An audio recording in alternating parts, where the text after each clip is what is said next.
Brooklyn Beckham, The Friend Isolation. Hello, I'm H.G. Tudor. It is a common occurrence when a narcissist has ensnared the intimate partner primary source, that for that intimate partner primary source to find that they're not spending as much or any time with their friends anymore. Naturally, when you're single, you have more time available, more time to spend with your friends, particularly when you're young. And then when you meet somebody that you have an intimate relationship with, you start to spend more time with them. But you don't forego your friends entirely. You might reduce the amount of time that you see with them. In some instances, it remains the same. You chat to them, text them, you still go and visit them. They still come and see you. You ensure that those friendships, which invariably were in place before your intimate partner comes along, remain in situ. Some narcissists are able to harness this. This is because the friends don't pose any threat to control, and they are able to generally monopolize the time of the intimate partner primary source without fear of interference. But in many instances, the friends go by the wayside, and this is for two reasons. The first, the narcissist wants to monopolize their prize. They've ensnared the intimate partner primary source, and driven by the rampant sense of entitlement, they want to ensure that they drink deep of the fuel provided by that individual, acquire the character traits and residual benefits, which means the victim can't be spending time with friends because that would deprive the narcissist of the things that they're entitled to. Thus, the friends have to be cut out of the equation. Secondly, some friends see through the behavior of the narcissist. They may not recognize that this person is a narcissist, but they will see that there's something off about the individual. They might think the relationship has moved too fast, a la the way that Prince William warned his brother. They might hear things from other people about the narcissist which they're uneasy about. They might see the way that the narcissist behaves as lacking authenticity, that they are too quick to move in, that they're too quick with the praise, and all of it seems not to add up. The narcissist is attuned to pick up on people that start to see through them, not because they recognize that they are a narcissist, but rather that the narcissist perceives this individual's behavior as amounting to a threat to control, and therefore the easiest way to nullify that person's threat to control is to have them cut out of the intimate partner primary source's life. This is invariably done by monopolizing the time of the intimate partner primary source during the golden period, i.e.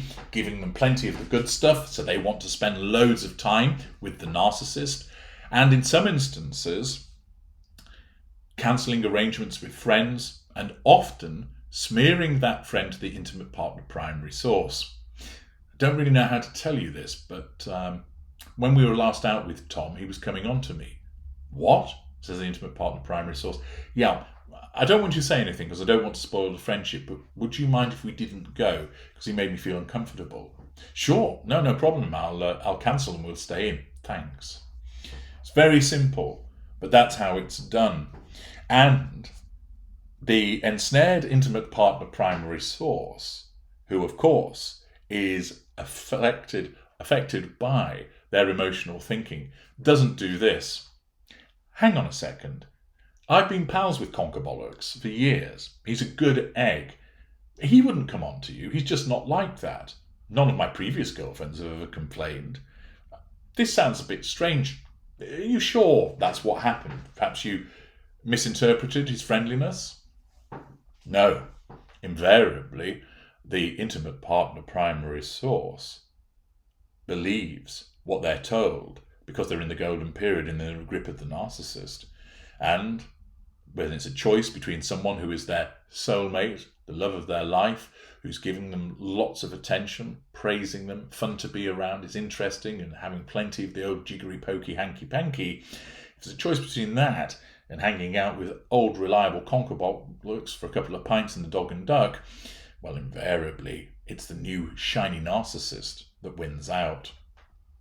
Thus, the narcissist invariably, but not always, drives a wedge between the intimate partner primary source and that person's friends by flattering the victim, can we stay in? I want to spend time with you. Oh, do you have to go and play football? I've made you this really nice meal. Oh, right, thinks the victim. Well, I feel bad if I go out and not eat this meal, so I'll stay. Sometimes it's done by way of pity play. I get frightened staying here on my own. Please will you stay and not go out with your friends? Or, oh, I know you enjoy having a good time, but you'll get arseholed, and then I was planning on doing all of these things tomorrow with you. It was going to be a surprise, but I thought I'd better mention it now because I'm sure you don't want to be rough as a butcher's arse tomorrow and spoil it. Oh, you're right. Yeah, absolutely. No, I'll tell you what. I won't bother going. I'll stay in so I've got a clear head for tomorrow. How about that? Great. Let me tell you about what we're going to do. And it's so easily done to persuade that hapless and unaware victim to remain doing things with the narcissist and not spending time with their friends. Also, what then starts to happen is the friendship group realise that their friend is basically in love and isn't spending as much time with them. Sometimes this can be met with criticism and indignation, but often it's just met with a heavy heart and, well, this is what happens when he gets a chick. And accordingly, they don't invite him as often because recently, every time an invitation has been extended to that friend, it's been turned down. So what's the point in asking him? And this plays straight into what the narcissist wants. And this is precisely what has happened with Brooklyn Beckham. As Charlotte Dean reports in the Daily Mail, Brooklyn Beckham is said to have ditched his old circle since moving to Los Angeles when he married his wife Nicola Peltz. He used to be close with Guy Ritchie and Madonna's son Rocco Ritchie, and they were regularly spotted hanging out in West London together as teenagers before his stateside move. However, Brooklyn doesn't have much time for his old gang anymore, which has led to concerns from his worried family. He also had a famously close relationship with his two brothers, Romeo, 20, Cruz, 20, and his sister Harper, 13. However, he's not been pictured with them since Boxing Day last year. Now, I've spoken about the familial rift separately, but in relation to the friends, they take the view that he does what Nicola wants. It's not nice to watch. They think Nicola is a bit of a horror, but she isn't going anywhere anytime soon. Rocco Ritchie, as mentioned, doesn't hang out with him anywhere near as much as they once did. Kim Turnbull, who was a good friend, and they would hang out in a group, doesn't bother with her anymore. And a Gallagher, who is the daughter of Noel Gallagher and Meg Matthews, they hung together in the same group and was adored by Brooklyn Beckham as a friend. But they don't bother with one another anymore. They regarded one another as brother and sister and had a really good relationship. But that hasn't been happening. Jack Ramsay, who is the son of celebrity chef Gordon Ramsay, and his wife Tana, he doesn't bother with them, nor Holly and Megan Ramsay either. A whole slew of friends who, interestingly, are all the offspring of famous people, but they've been dropped. Now, in part, this will be a geographic issue because he now lives in the United States and therefore is away from those friends. But it would seem it's not just that, a geographical issue, but also that he doesn't bother with them.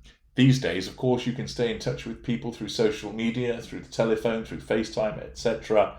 But it's reported that he does none of those things, that he has been cut away from his social group, that he has been isolated from his friends. Again, a typical behaviour of the narcissist, and one which means that he becomes easier to control because there's nobody saying to him, your wife's out of order, or your wife has said this, or your wife has done that. It means that Brooklyn Beckham has to cling all the tighter to Nicola Peltz because she increasingly becomes his world, precisely what the narcissist wants. In the way that Harry fell for it with this one's wife, Brooklyn Beckham has been ensnared in the same way. Removed from his family, and now, as reported by the Mail, isolated from his friends. Narcissism in action once again. I'm H.G. Tudor. Thank you for listening.